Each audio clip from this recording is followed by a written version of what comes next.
Welcome back. So today we are going to discuss a physical property referred to as center of mass. Uh, the idea sort of, we're going to build it up from scratch, I suppose, and we're ultimately going to be looking at, well, in a simplified situation, let's imagine we've got like two masses on a block of wood or something, or on a piece of wood like this, maybe 3 feet apart, like we've said here. And then it's like, okay, well, where are we going to put our finger? Where would we place a fulcrum to where we could balance these weights to where there would be no teeter or totter?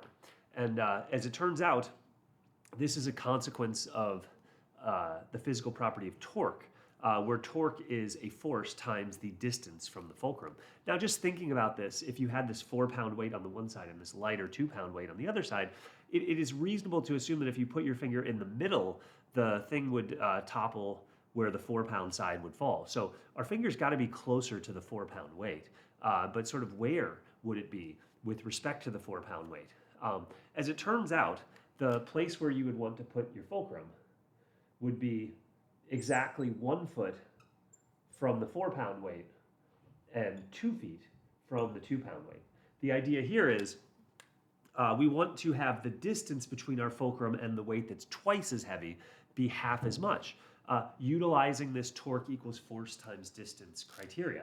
Because let's compute the torque on the 2-pound weight. So if we take the force of 2 pounds times the distance from the fulcrum of 2 feet, this would give us, 4 pound-feet here. If you imagine this torque, that torque from the 2-pound weight falling towards the ground, that's a, counterclockwise torque. So we have 4 pound-feet of torque counterclockwise. And what about on the other side? Well, if we took the 4-pound weight here and multiplied it by the distance from the fulcrum, which is 1 foot, 4 pounds times 1 foot, that would also be 4 pound-feet of torque, but this would be now clockwise. So we'd have 4 pound-feet of torque clockwise. And we can see that 4 pound-feet clockwise and 4 pound-feet counterclockwise would balance each other out quite nicely. So the counterclockwise and the clockwise would balance each other out, and hey, these two objects would be sitting there in perfect harmony. So if we can sort of balance the torques, we can balance the objects. Now, I want to take this basic idea where if you've got these two weights, one of 2 pounds and one of 4 pounds, 3 feet apart, we want the fulcrum to be 1 foot away from the 4 pound. Let's take this and now just imagine it sort of in a more mathematical situation where we're just putting these weights along the number line. So we're not sort of presupposing we've got some block or some piece of wood. Let's just imagine we've got these things on the number line where the 2-pound weight is at x equals 5 and the 4-pound weight is at x equals 8. Note, there's still a distance of 3 between them. And in fact, based off of what we've seen previously, we are expecting the fulcrum to go at x equals 7. But now the question is, can we somehow manipulate the numbers that we're dealing with here to get out x equals 7 as a result of the circumstance here? And what you want to imagine almost is if you track this number line all the way back to like wherever the origin is at x equals 0, you could sort of almost imagine the torques relative to x equals 0. And if you did, you'd be doing a force times the distance, but the distance would be 5 and 8 in this case. But check it out. Look what happens. If we take the 2 pounds times its horizontal position at 5, so that's sort of like the torque that's acting on that x equals 0, and then we add up the 4 pounds times the 8, sort of the torque that's acting from that 4-pound weight, we can see what we get when we add this up, right? Because 2 times 5 is 10, and 4 times 8 is 32. You ultimately get out 42. And it's like, no, wait a second. We want 7 to be what results, and we've got ourselves 42. Now, 42 and 7 are sort of somewhat related to one another in the sense that, boy, if we were just dividing by 6, that would be great. But what is 6 within the context of this situation? 6 is just the sum of the weights themselves. So what if downstairs we put our sum of our weights? The 2 and the 4 pound would add together to be 6. 42 divided by 6 is exactly the 7 that we were after. So, hey, what we've just deduced is sort of a mechanism by which we could use position along the x-axis and the relative weight along the x-axis to determine the location of where a fulcrum ought to go, where the center of mass would be. And so if I take this and sort of write it in more mathematical notation, what was upstairs? Well, that was just a sum of things, wasn't it? It was a sum of the masses or the weights times the corresponding x coordinates of those masses. In principle, we wouldn't have had to use 2 pounds and 4 pounds. We could have used 2 kilograms and 4 kilograms, and the computation would be just as well. I mean, yes, of course, force, you'd have to take those kilograms and multiply each by 9.8, but the proportionality would remain. And then what goes downstairs? Downstairs, you just have the sum of the masses. But this expression actually articulates exactly what we computed, which spat out the location of our fulcrum.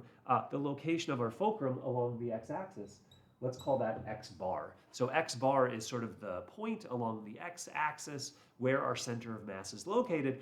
And now if you think about this, this formulation could just as well be twisted, or rather rotated 90 degrees to be along a vertical axis. And if you did just that, you'd have a formula here.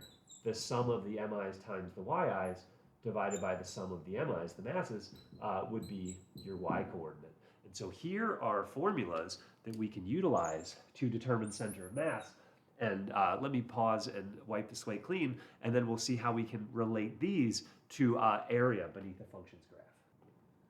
All right, so let's now take these formulations that we concocted for center of mass and apply them to area beneath a functions graph on the horizontal axis. The idea is here, if you take this sort of region that's defined by between f of x and the horizontal axis, and sort of view it as maybe like a plate of steel or something like this, there's going to be somewhere where if you put your finger, the plate of steel will be balanced perfectly.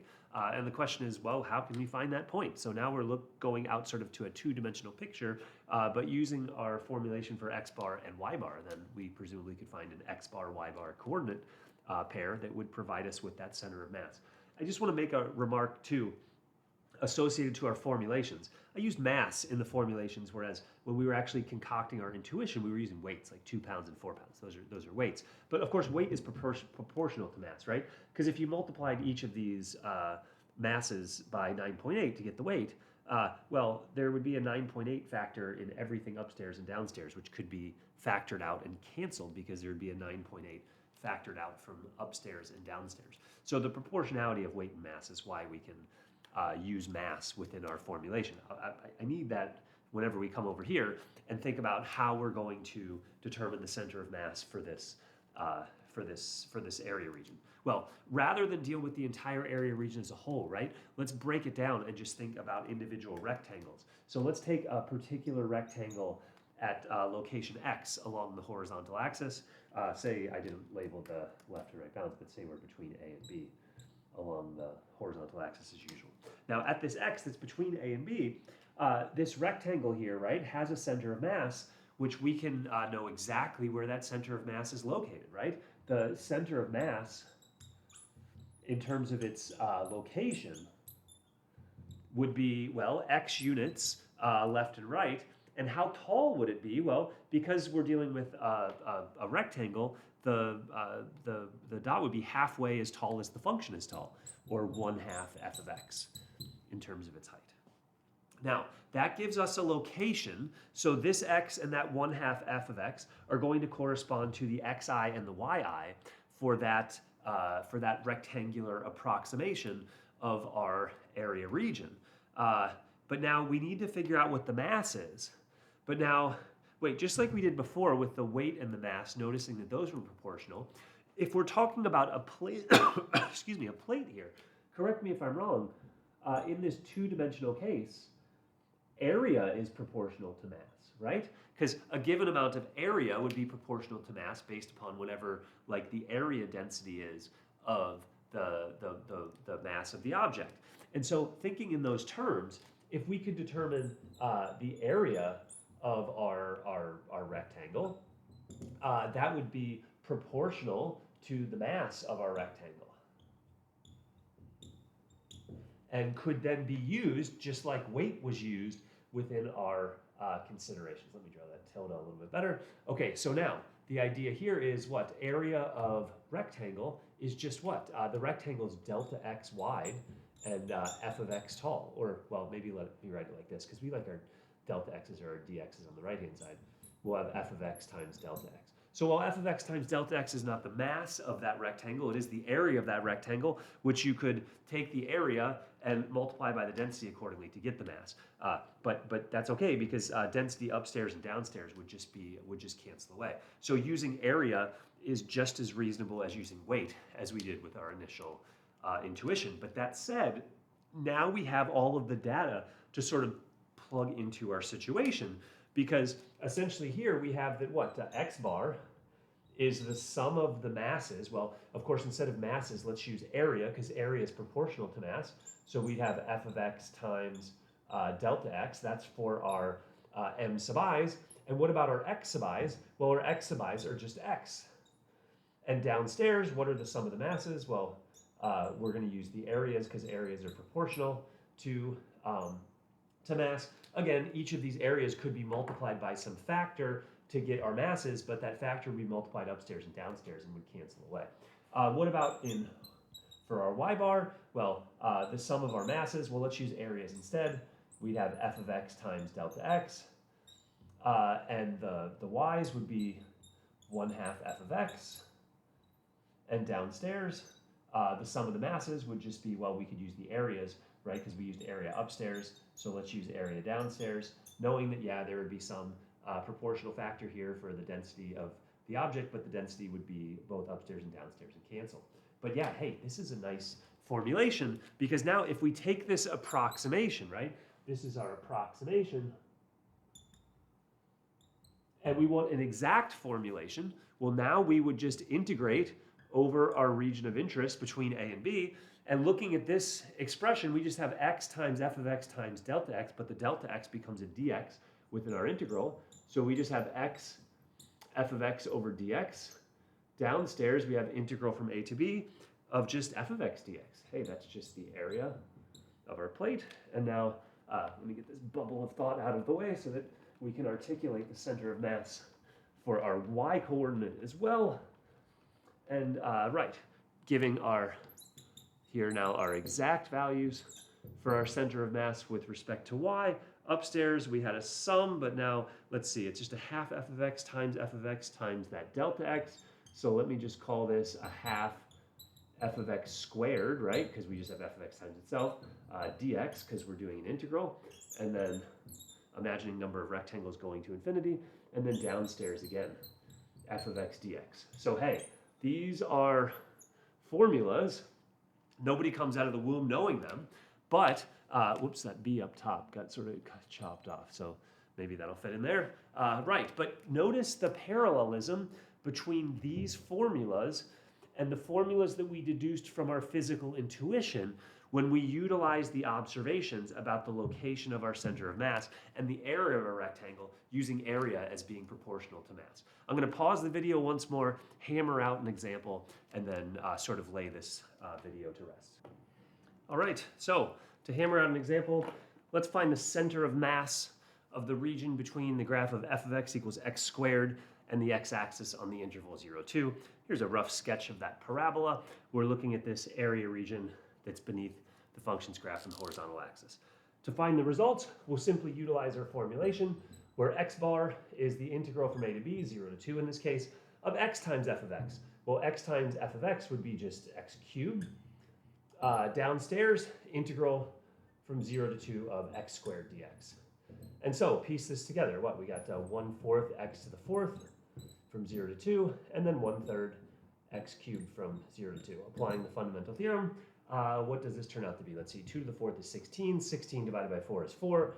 And then we have 4 minus 0. Downstairs, plug in the 2, we get 8/3 minus 0. And so put this all together. Let's see, keep, change, flip to divide the fractions. 12 over 8, which 12 over 8 is like 1.5.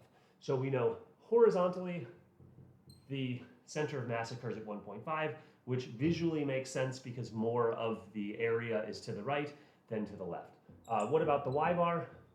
We go integral from 0 to 2 of 1/2 f of x squared. So that's going to be 1/2 Well, f of x squared is x squared times x squared, which is x to the fourth.